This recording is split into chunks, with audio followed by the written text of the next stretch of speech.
আসসালামু আলাইকুম বন্ধুরা, আজকে আমি অনেক মেহমান বাসায় রোস্ট করব। ট্যাংরা মাছ দিয়ে একটু ঝোল ঝোল মানে মাখা মাখা রান্না করব টমেটো দিয়ে। আর এই সাইডে আমার গরুর মাংস, খাসির মাংস,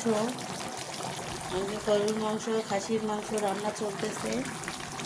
আর এখানে আদা বাটা পেস্ট দিব।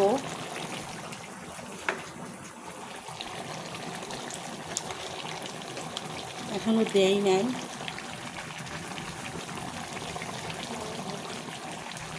যেহেতু গরুর মাংস একটু বেশি, তাই একটু আদা বাটাটা দিলাম।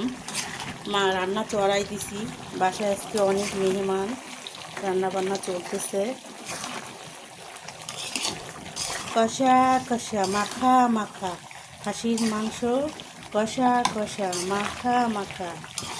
তো এই যে রান্না বান্না চলতেছে, সুন্দর ভালোবাসা দিয়ে রান্না করতে হয়। আর এই যে গরুর মাংস চড়াই দিছি। তো ঈদ মোবারক সবাইকে, ঈদ মোবারক, ঈদ মোবারক জানাচ্ছি।